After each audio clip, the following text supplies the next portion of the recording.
Hello, everyone, and welcome into today's live on YouTube. Very happy to be here with you. Do me a favor and drop me an all good in the chat box, just so I know for sure that we have no issues with audio and you can hear me loud and clear. I just want to make sure we start off on the right track, given some of the experiences we've had of late. Also, do me a favor and say hello and let me know where you're tuning in from so I can say a proper hello. All right. Today, we are going to be talking about how codependency blocks your success. So that is what we're going to be unpacking on today's live. Now, excuse me, if you're new here, my name is Tamie M Joyce. I'm an empowerment life coach, best known for my work in codependency and narcissistic abuse healing and recovery. We have recently expanded the conversation. Actually, this is something that began in 2023 when I launched the Ascension class. We started to expand the conversation to include success and mindset mentorship. So once we do the healing and recovery work, now what? Then what, right? So what is next? And that's where the Ascension class came in, really to fill that need. So more and more, I have been opening up the conversation in that direction where we're talking about identity shifting, reality creation, manifestation, taking personal empowerment to a whole other level. But really the foundational piece being the codependency recovery. And there's a few lanes that extend from that in terms of narcissistic abuse, untreated adult child syndrome, etc. And if we don't have that foundation in place, all the success and mindset mentorship in the world is not going to put a dent in what's going on with us. We might be able to achieve certain levels of success, but there will always be something, and I'm going to unpack what those some things are, but something holding us back, keeping us stuck, getting in our way. So if you've been tuning into me for any length of time, you've heard me say 97% of the game of life is subconscious. And some experts, neuroscientists, etc., would say even less than 3% of the game of life is conscious. So it's what's going on with us subconsciously that really gets in our way and trips us up. And when we're struggling with untreated codependency, which again, we're going to unpack today, that can really have a negative impact on our ability to succeed in the ways that we personally want to succeed, to live out our full divine potential, mission, purpose on this planet. So before we dive in, I'm going to say a quick hello, Devor. Nice to have you with us. CLR, hi. Christopher, welcome in. Pug Life, glad to have you here. Linda, hi. Nick from Ireland, but I'm not Irish. I'm English, I'm afraid. No worries there. And Christopher is saying, I so need this. Good stuff. All right, so how codependency blocks our success. So first and foremost, excuse me, what's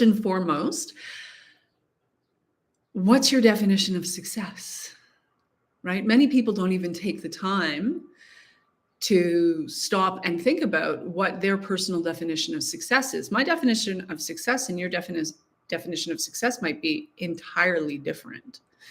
I think for the vast majority of us, we would agree if we really took the time to think about what a successful life looks like, that would be successful from the inside out, right? So I have a good relationship with myself that extends to being able to manifest and attract and co-create good, healthy, solid relationships with others.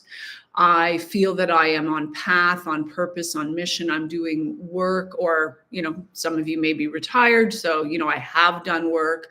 I'm living my life in a way on a day-to-day basis where I'm feeling fulfilled and purposeful wherever I might be on the path, right? So I'm feeling fulfilled and purposeful. I'm able to move around freely. I'm not struggling so severely financially that I can't live a good quality life and move freely in the world and do the things that I want to do. And, we all have a different idea of what, financial freedom and abundance would look like for us and why, like, what our why is behind that, but our own definition of success.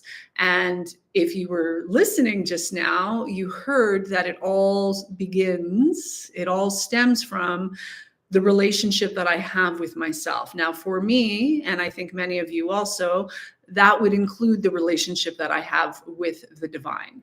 So my relationship with the divine and the relationship with myself is really the starting point. And therein lies the issue if I'm struggling with untreated codependency. Because untreated codependency, now there's a lot of different ways to define it. My preferred definition, I think, because there's a couple that I think are very accurate. So my preferred definition is it is a fundamental breakdown in the relationship that I have with self that then extends to maladaptive ways of relating with others and the world at large. So after decades of research in this subject, that's the definition that I've come up with that I feel is most accurate. Ross Rosenberg has coined what I think is also one of the most accurate definitions. It is a self-love deficit disorder. Codependency is a self-love deficit disorder. So again, it fundamentally boils down to a breakdown in the relationship that I have with myself, which then extends to maladaptive ways of relating with others. Now, when we look at like how this affects our ability to go out into the world and succeed, I can tell you that I have worked with, and currently I'm working with, I tend to work with very high functioning, super accomplished people who struggle with codependency. And it is making their life unmanageable in spite of the fact that I've had 20 plus year, dozens literally of 20 plus year veteran family psychotherapists. They've been in the helping field with a degree, working in the helping field for decades. I've worked with 2 doctors of psychiatry. I currently have a client who's a Harvard educated physician. I have, again, worked with folks who are incredibly successful, very high functioning, sometimes often very well educated, and they're knocking it out of the park in certain areas of their life, while codependency really holds them back and keeps them stuck. And when I say stuck, what that looks like is there's a degree of suffering going on in their life. So they might be very well accomplished in some areas, but in other areas, there's a degree of suffering. And if there's a degree of suffering going on in your life,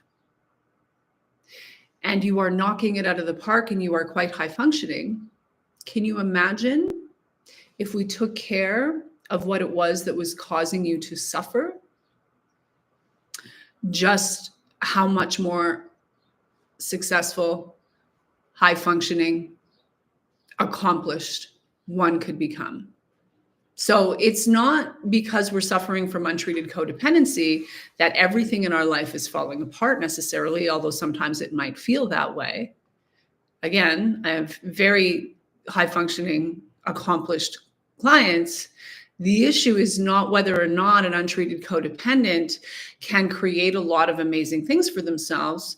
In fact, it is often the untreated codependency driving the perfectionism, the workaholism, the obsessive compulsive ways of thinking and behaving and showing up that bring them to certain levels of accomplishment while they suffer. So again, your own definition of success really matters here. Never mind society's definition of success. Society's definition of success is not taking into account that often people will sacrifice their entire lives, sometimes their relationship with their children, their marriages, their health, sacrifice. And in my experience and viewpoint, yes, there are sacrifices to be made when we are on the path of accomplishing, achieving goals and what have you, for sure. But to our detriment, to the point where, we're annihilating relationships, we're killing ourselves, we're making all kinds of really unhealthy decisions to meet society's standard of success, while ignoring the fact that all this suffering is going on, not least internally, but even around us, right? So society's definition of success doesn't really take this into account. We're just looking at the externals, right? So my definition of success includes, what's my internal reality like on a daily basis? Where's my self-esteem at? My sense of self-worth and self-love? Am I living in alignment with my personal integrity? Many of you have heard enough of my story to know that for the first few decades of my life, I was carrying some pretty poisonous, toxic, painful, destructive secrets that had been handed to me when I was a child, long before I had a choice, and was then manipulated and scapegoated and gaslit and all the things into carrying, So for me, the definition of success today includes, I don't live my life like that anymore. I'm aligned with the truth from the inside out. I'm not a perfect human being, but this is part of the definition of success that I hold today, my internal reality. How aligned am I with my personal integrity? Right? It's a big piece of my definition of success. How much peace of mind do I feel while I am on the path of being of service and going after big goals and stretching and expanding to the next level? Am I chasing that to the detriment of my well-being, or am I taking care of myself? A successful day includes taking care of myself, supporting myself in all the ways so that I can go after my big goals without burning out, getting sick, destroying my marriage, etc. My relationship with my husband is a huge piece of my definition of success, right?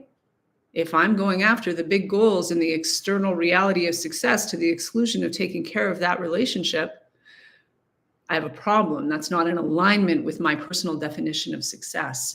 So I think it behooves us to take the time to define what success is to us personally. And that will be informed by our experiences in the past and what work we've done to contribute to our healing and recovery and growth and development over time.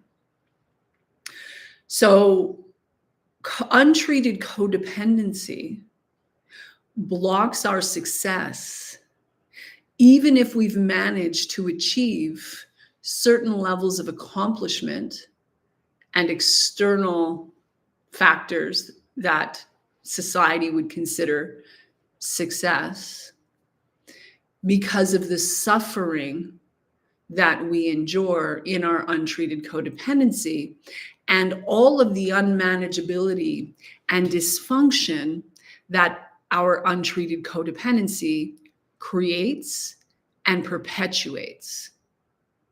So think about that.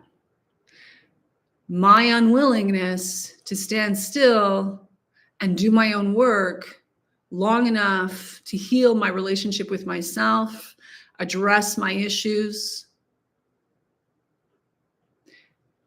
stands in the way of my ability to really live out my full divine potential and simultaneously creates and perpetuates the dysfunction and unmanageability of my life.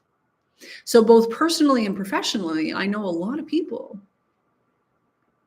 a good number of people, who are financially well off by anybody's standards, multimillionaires, that I am in relatively close contact with, whether that be personally or professionally, who, because of the nature, I believe, because of the nature of their lifestyle, have been able to get away with never really standing still and doing their work. And in spite of their socioeconomic status, they struggle with all manner of unmanageability and dysfunction and toxicity in relationships. So it all begins and ends with that relationship with self. And again, in my language, that includes my relationship with the divine. So that's a deeply personal thing for each of us. And if I have that fundamental breakdown in the relationship with myself, no matter my socioeconomic status, that is going to permeate every area of my life. And again, I'll repeat, if these folks can enjoy the degrees of success and financial abundance and accomplishment that many of them have with all this going on, imagine what they would be capable of if they actually did their work. Imagine the impact, the service, the ripple effect. Extended families at large being positively affected by the ripple effect of one matriarch, as an example, or a couple of people who are primary in the extended family at large, actually doing their work and saying, yeah, no, we're not doing that anymore. We're not enabling. We now have healthy limits and boundaries. We're not, we've done our own work. So we're not doing the passive aggressive nonsense anymore. We say what we mean and we mean what we say. And we have healthy limits and boundaries, and we have expanded our capacity to have healthy conversations with the people who matter to us. And we don't sweep things under the rug and pretend that a purple elephant isn't in the room when the purple elephant is in the room. We don't do all of that anymore.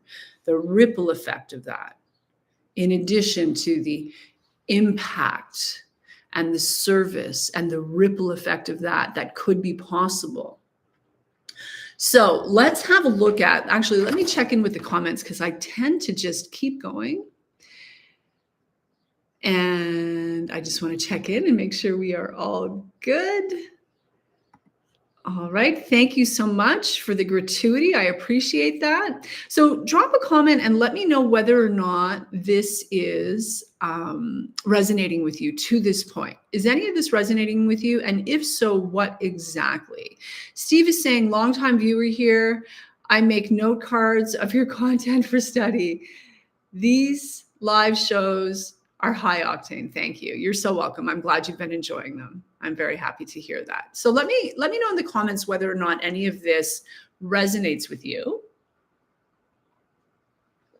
And in the meantime, let's have a look at some of the core symptoms of codependency. Now, there's a few teachers, and I'm going to give you some resources here. Of course, the Freedom Class, my program, is a rapid results recovery roadmap specific to these issues. It is life-changing, but I'm going to give you some additional resources in case that's not an option for you, ways in which you can get started on or take the work that you've already done and go deeper to address these issues in your life so that you can start hitting the levels of success, that you really want to hit, so that you can become the person you came to the planet to be. You didn't come here to suffer and be held back by a fundamental breakdown in the relationship that you have with self, right?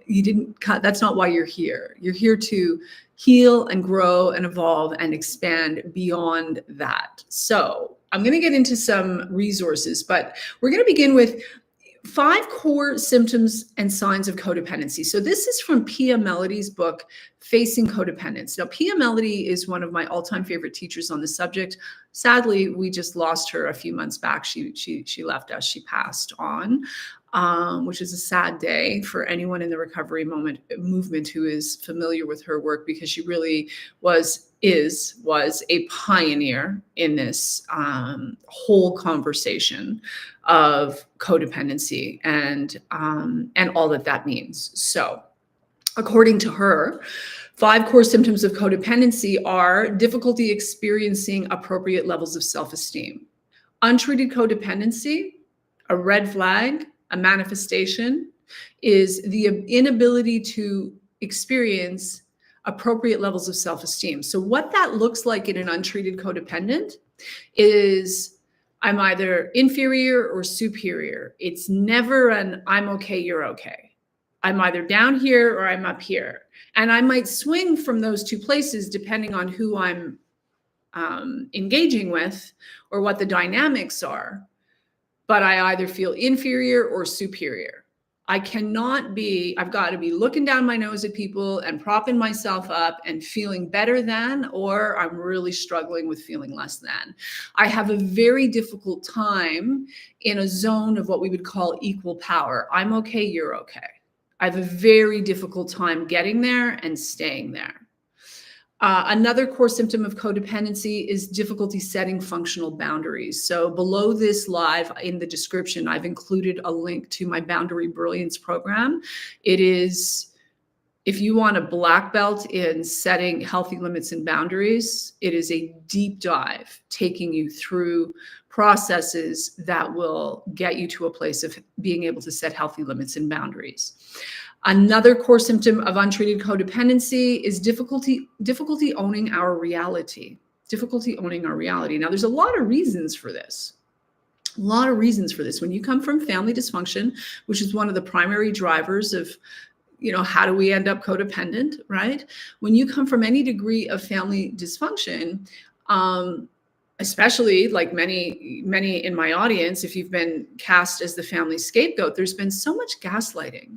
There's this air of, all the secrets are in the closet and we don't talk about this. You can't talk, you can't feel, so we are literally programmed to survive via denial. Like denial becomes our coping mechanism. So as a result, we become adults who have difficulty owning our reality. Part of the healing and recovery process is, it's why you can't do it in a vacuum by yourself. You need support, is having relatively safe and healthy others reflect back to you the reality that you're living in, the truth. It's one of the things that happens a lot with my clients is reflecting back to them. No. That's gaslighting. Yes, sweetheart, that's manipulation. Oh, remember when that happened 2 weeks ago and now you've slipped into codependent amnesia, denial, right? Well, let's not forget that this is a person who feels entitled to do X, Y, Z and say ABC and then turn it around and blame it on you, right? So part of the healing and recovery process, and those are just some examples, obviously, but part of the whole journey of healing and recovery from these issues is, finding a safe support system where you can have someone help you step out of denial and into reality so that you can own your reality, as painful as and uncomfortable as it might be. Sometimes we have to go through a season of, it's freaking painful to own my reality. I can tell you, when I outed the pedophile in my family of origin in 2009, my reality was excruciatingly painful. And I was in a fetal position for 6 months leading up to that event and 6 months after. And it led to a bankruptcy. Like, that's how severe the emotional, psychological, spiritual pain I was in at that time during that dark night of the soul, as I went through open heart surgery without the anesthetic. It was a painful, painful time in my life. And the only thing I would change about that is I would have done it 20 years earlier. This is the only thing that I would change about that. And maybe I would have recorded a conversation, because that was a choice point. That was a choice I made at the time. And I chose to listen to one person and not another and didn't. But there's very little I would change about that. As painful as that was, as long as the grieving process was, it was dynamics that forced me into a situation, the perfect storm, let's say, on my already well-progressed healing and recovery journey, to where I was forced to own the truth of my reality. The truth of my reality was I had been handed a toxic, poisonous, painful secret when I was 7 years old. It wasn't the only thing that happened in my young life, but it was one of the major events that influenced my untreated codependency moving forward, among other things. So owning my reality was coming face to face with that truth and being willing to do what I needed to do with that, so that A, I could live in integrity with the truth, finally, at long last, and B, I could heal from decades of emotional, psychological, spiritual abuse and manipulation, right? So there's nothing pain-free or easy about this. Now I'm pulling some pretty intense examples from my own life, just because I know that many of you in my audience relate to that intensity of pain in your own way from your own stories. And the truth is that's part of the journey, which is why many people are like, no, I'm not going to go anywhere near that. I will do anything but go near the truth and fully own my reality, because that means that I'm going to have to experience some pain in order to be able to fully heal and become the empowered, sovereign human being that I came to the planet to be. So stepping out of denial and stepping into the truth and grieving the losses and healing the owies and the wounds and all of it, it is a big piece to the puzzle of codependency recovery. And one of the core symptoms, as I said, of untreated codependency is difficulty owning your reality. So that's a big one. The next one is difficulty acknowledging and meeting your own wants and needs. And therefore if you are able to meet your own wants and needs, you are able to be interdependent in a healthy way with others.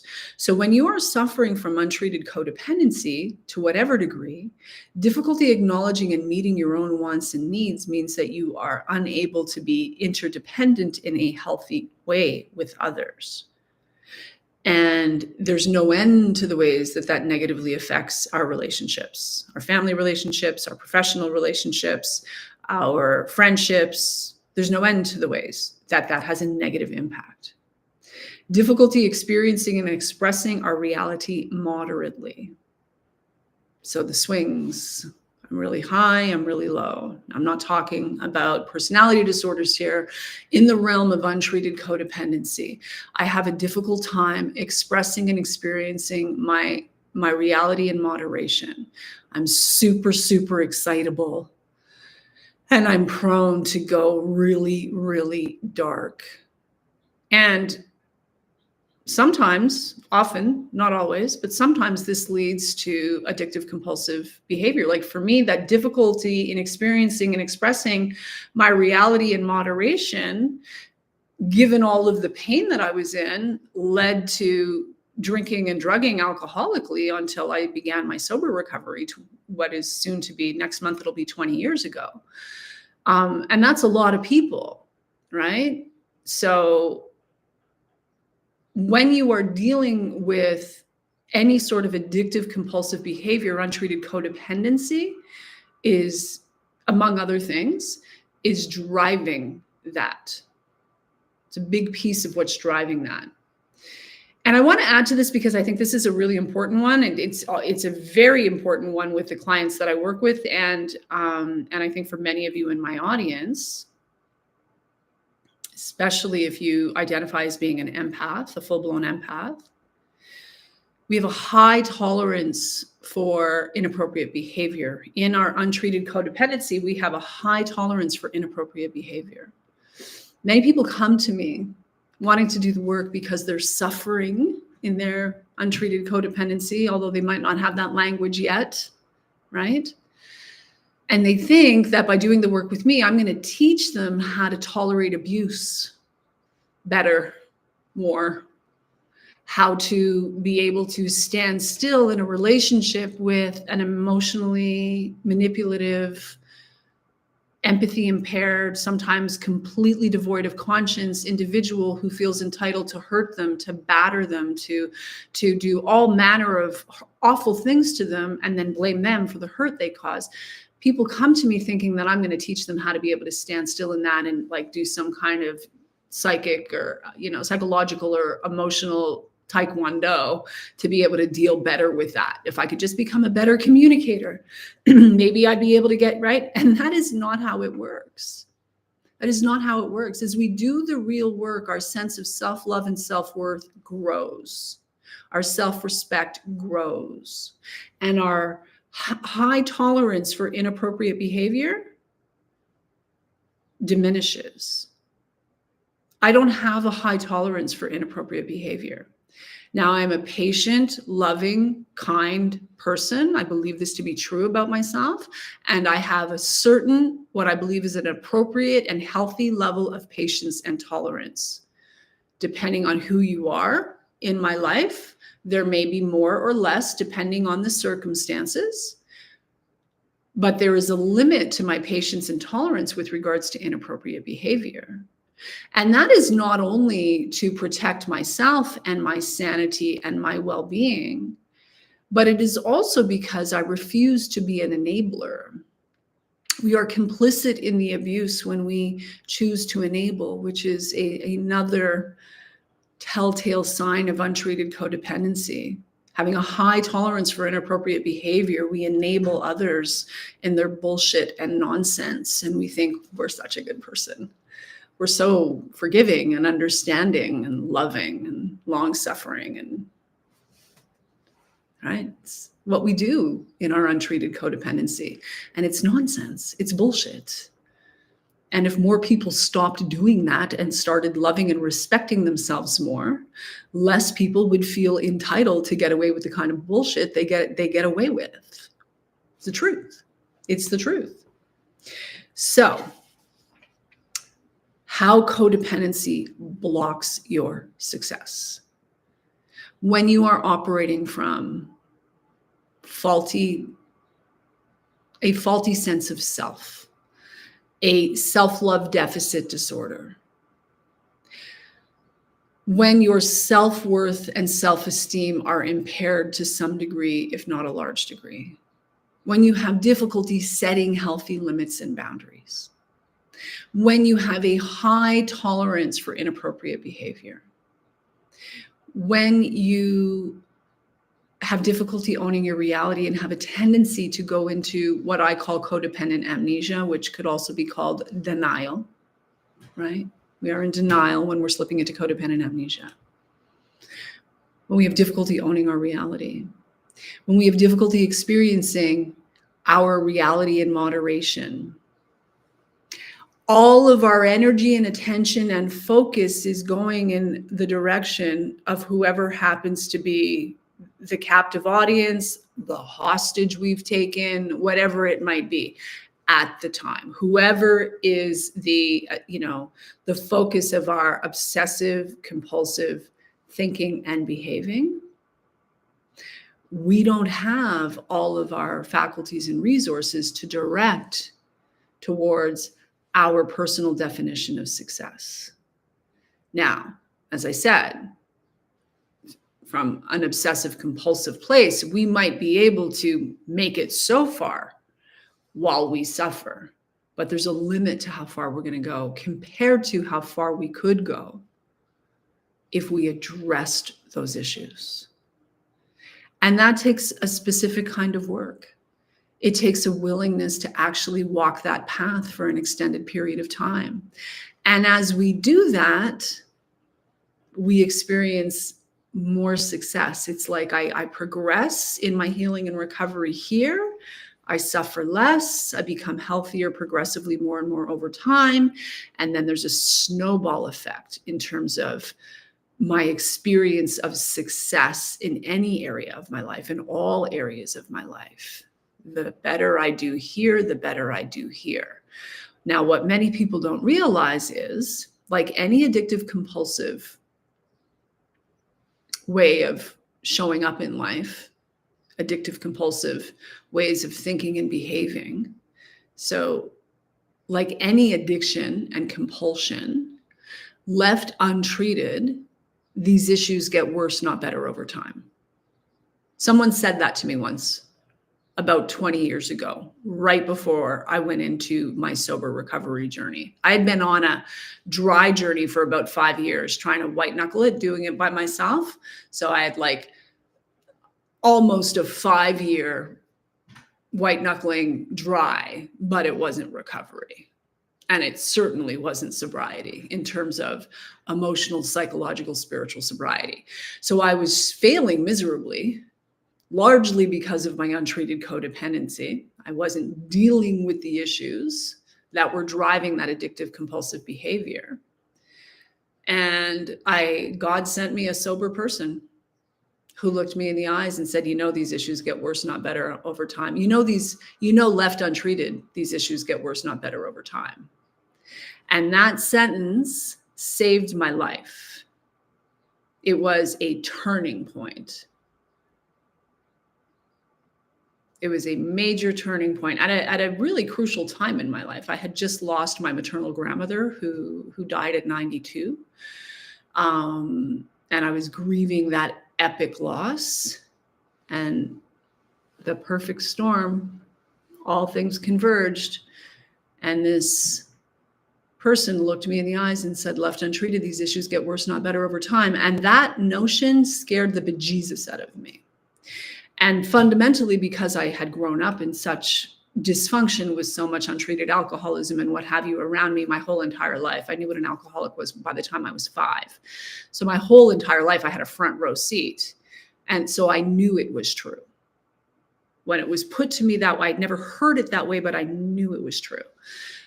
Untreated codependency, left untreated, gets worse, not better over time. This doesn't go away by itself.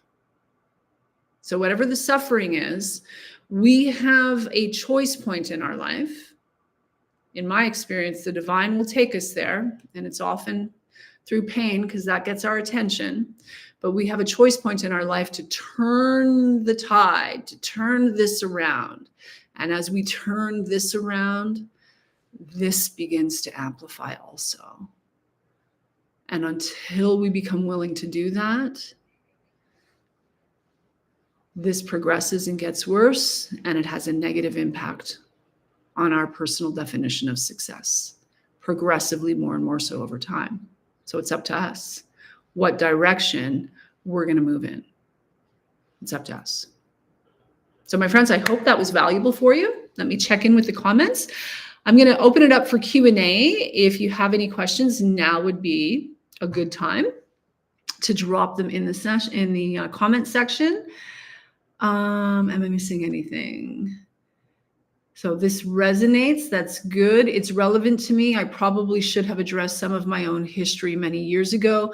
You know, Nick, it's so easy to say that. And while on one level it's true for all of us. Like all of us. I rarely work with people.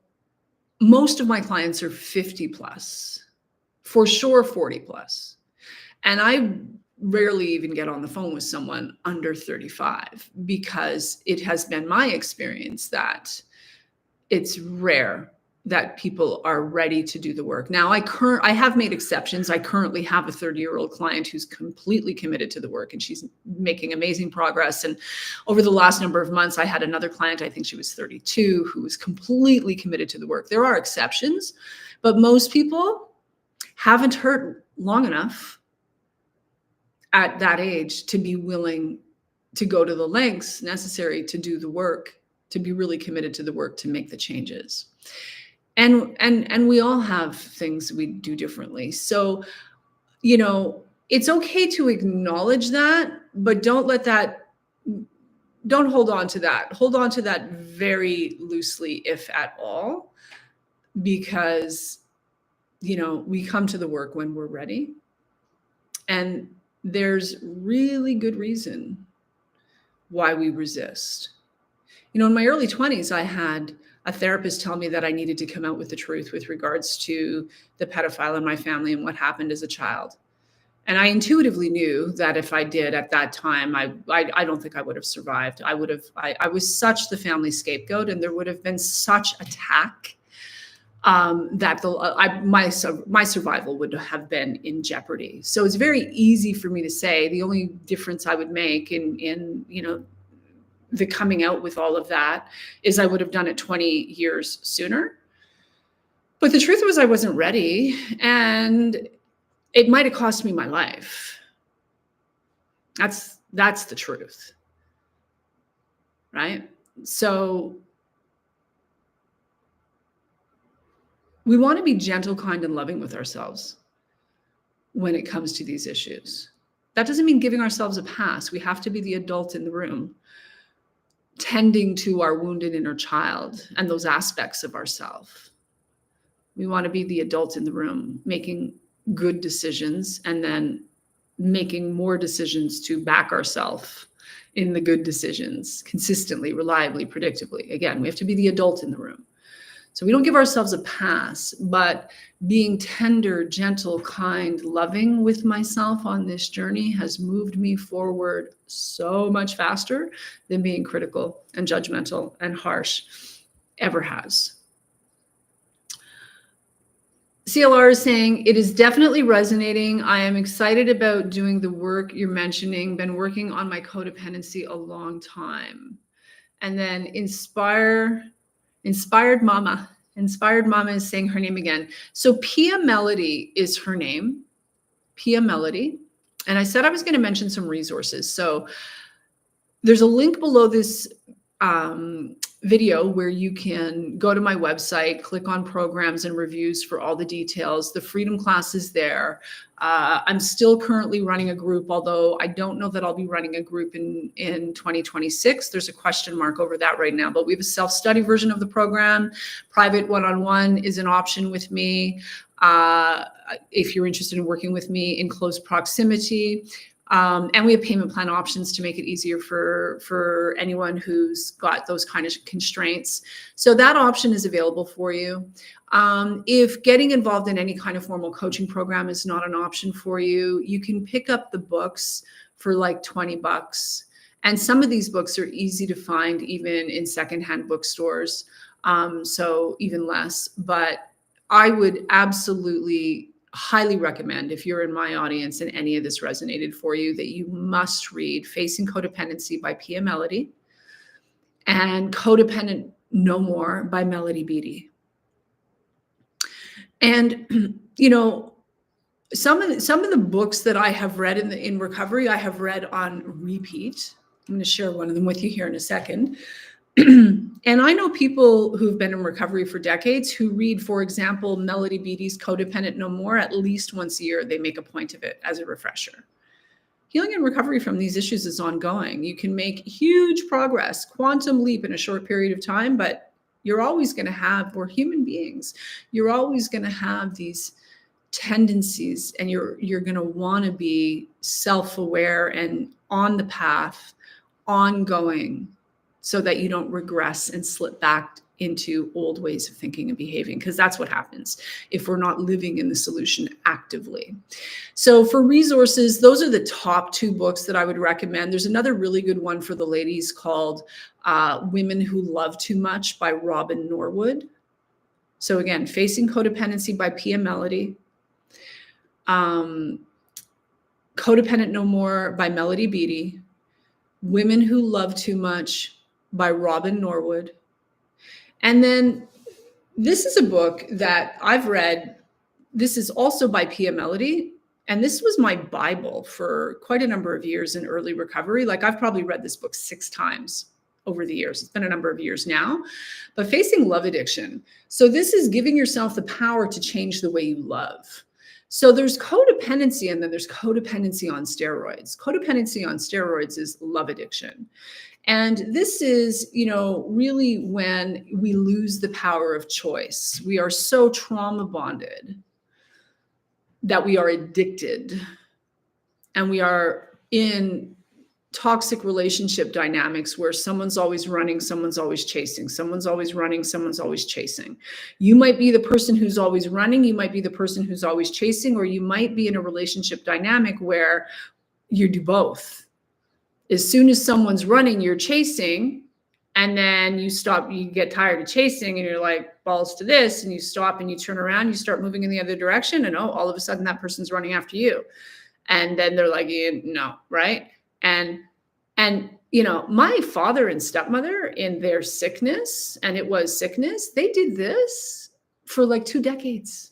It was insanity what my kid brothers lived while they did it was codependency on steroids, full-fledged love addiction. I believe my stepmother is a high spectrum covert narcissist, no different than my biological mother. That is who my father was attracted to. And my father was an alcoholic. I mean, he did eventually make his way into AA, but he was an active alcoholic. It was 20 years of this. Meanwhile, my stepbrother and two half brothers, my baby brothers, lived in this circus, to say the least, the insanity and the trauma inflicted while people do this.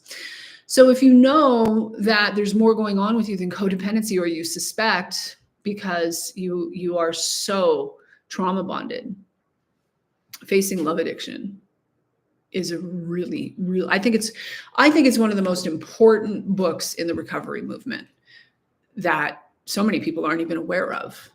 And it needs to be read to really understand what the hell's going on with you. If that's what you're in, if you're repeating that pattern on repeat, talk about suffering, right?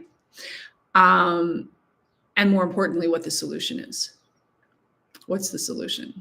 Because we want to understand the problem, but let's stay focused on the solution. That's where once we have an understanding of the problem, all of our attention needs to be on the solution if we want to make progress. Another really good one is, I can never pronounce his name properly, but the body keeps the score.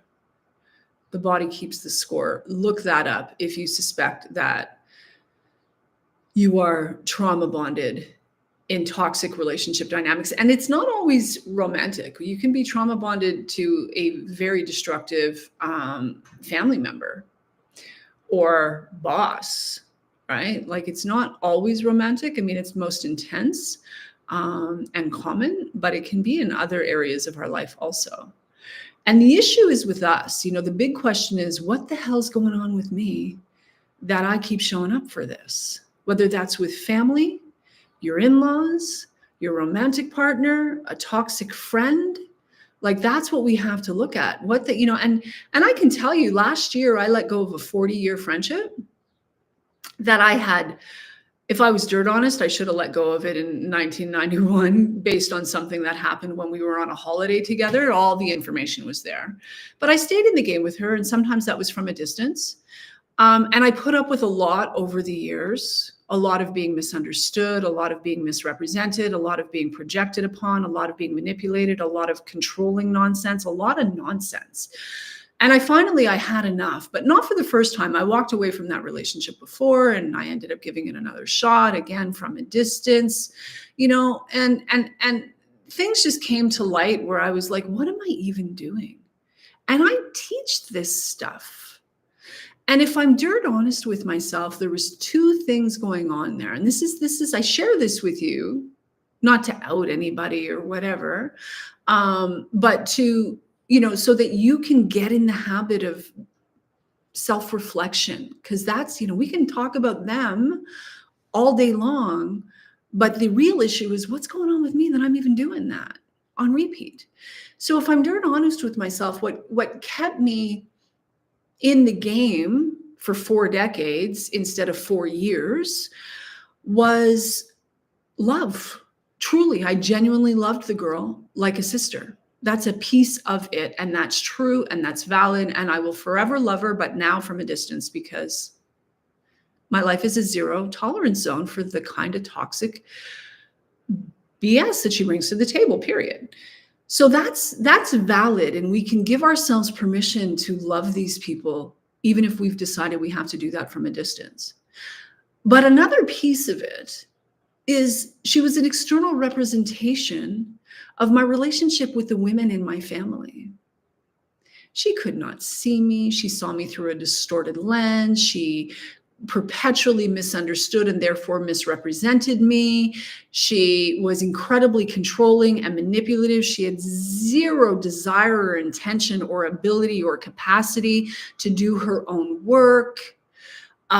She was not all bad. There was some good stuff there, but her own unresolved issues made the relationship so toxic that I walked away and, spent a few years away and gave it another shot again from a distance. And, the point I'm getting at is I teach this stuff.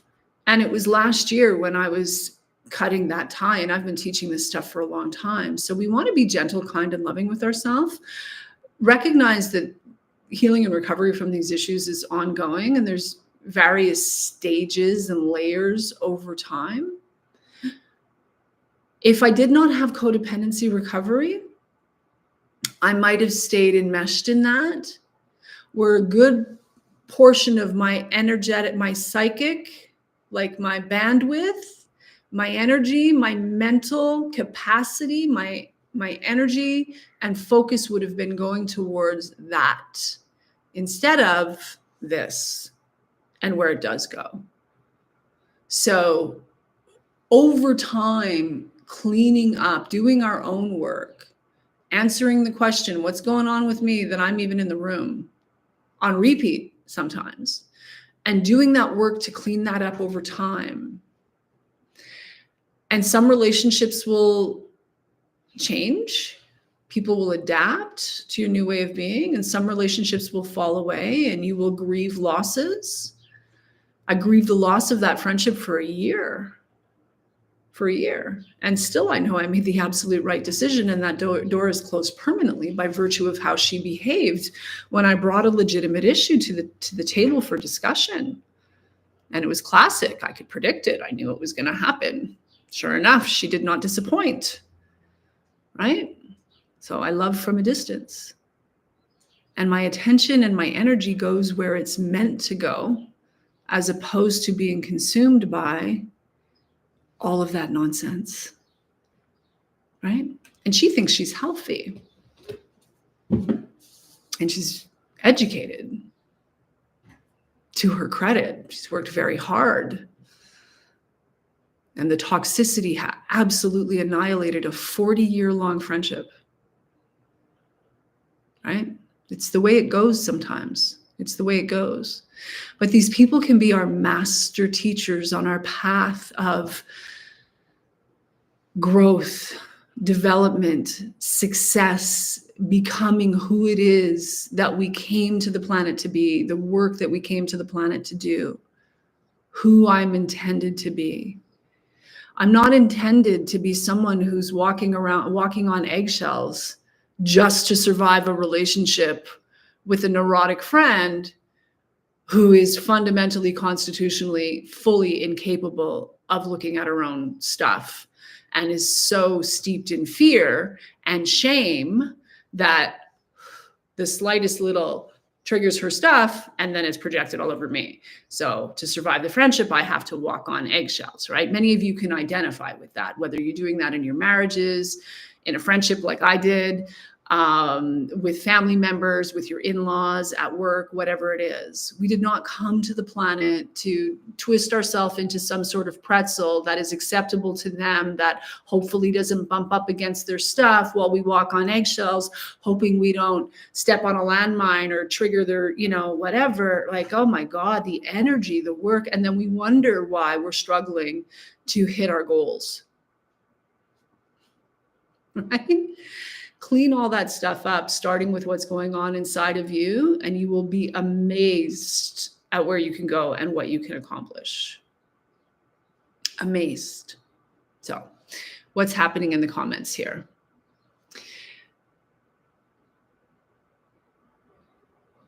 Darla is saying, I've been codependent on my malignant narcissistic parents for my entire life, but I'm slowly working towards getting a new job in a new city alone. It's tough, but I got to do it. Thank you for everything. You're so welcome, Darla. You're so welcome.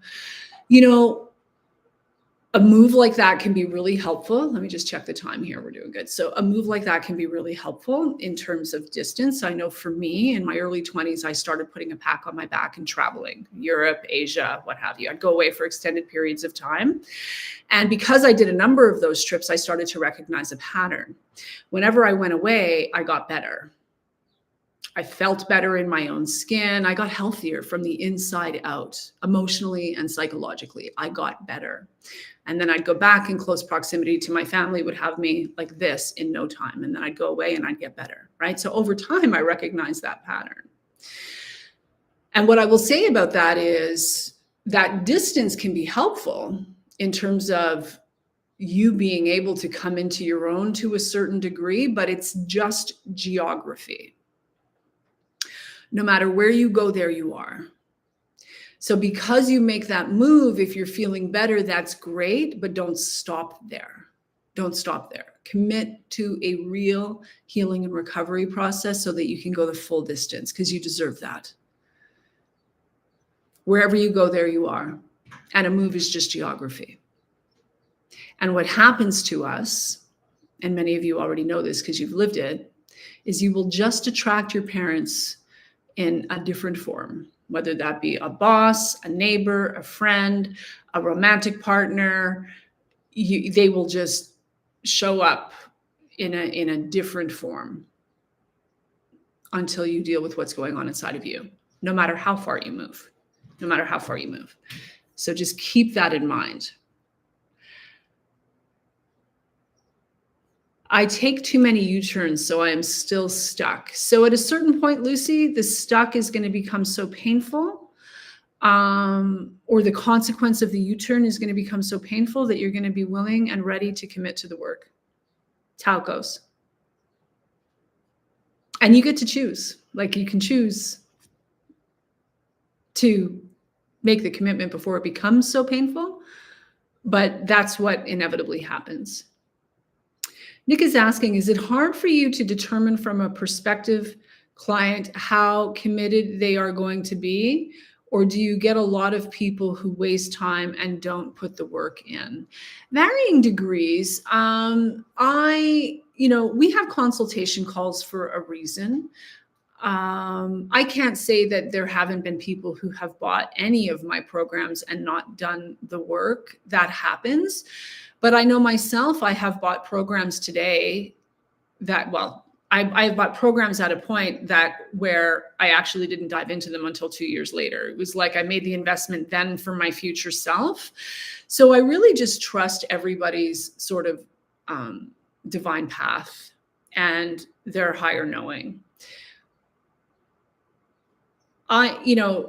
When I'm on a consultation call with a prospective client and it's clear that they are not ready, willing, or able to do the work, usually if they're on a call with me, like if you're making the effort to get on a call with either myself or a member of my team, it's because there's a level of readiness there.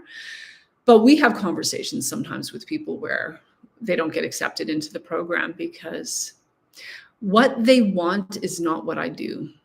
What they're looking for someone to wave a magic wand or fix things that, it's not what I do, right? They want strategy for navigating. And although I do support, like, for example, the divorce, right? I don't want to do any healing and recovery work. I don't want to look at my part. I just want a coach to help me with regards to the strategy while I navigate a divorce from a sociopath.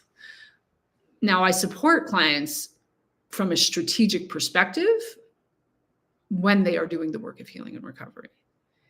Because if you're not doing the work of healing and recovery, we're wasting our time. We're wasting our time because you might have the outcome that you want in terms of a successful divorce, but you're only going to turn around and repeat the pattern all over again. Nothing changes if nothing changes. So I don't know if that answers your question, but there's a reason we have consultation calls.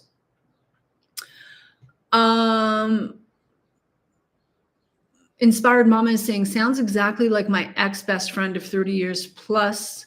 Years of my life has gotten so much better since I moved on from that relationship. Yeah. It can be very heavy and very painful. And as I said, it takes a lot of energy to be walking on eggshells around someone else's unresolved issues. And I'm not saying we should never, be sensitive to someone else's stuff. I was certainly willing to do that for a long, long time. We had been growing apart for a long, long time. And that was probably part of the problem. Another friend who knows us both said your growth was a major trigger for her. We'd known each other since we were 15. So the ways in which I had done my work and was growing and now doing what I do for a living, that was a major trigger for her.